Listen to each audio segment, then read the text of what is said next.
Топ 10 неща, които да правите на зелено училище, Cringe Edition. Намирате първия Филипс, който има в вашата стая и почвате да нацъквате пред него. Милия Филипс. Филип, браво! Всичко да е грозно, но банята да е красива. Не съм. Отваряме вратите, когато посрещнем лъч.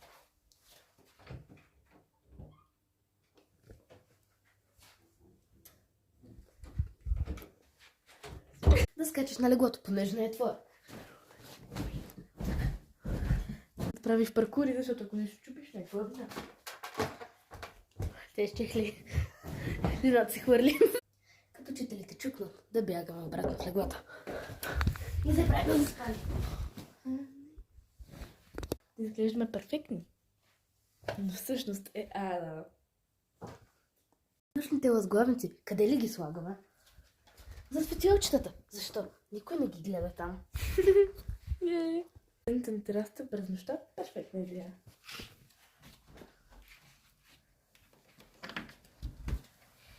Ти ли се сещаш да също тук до мен? Да. Хайде! И това бяха нашите съвети. Какво да правиш на зелено училище? Cringe Edition. О, не се трябва. Сега се прави. Cringe Edition.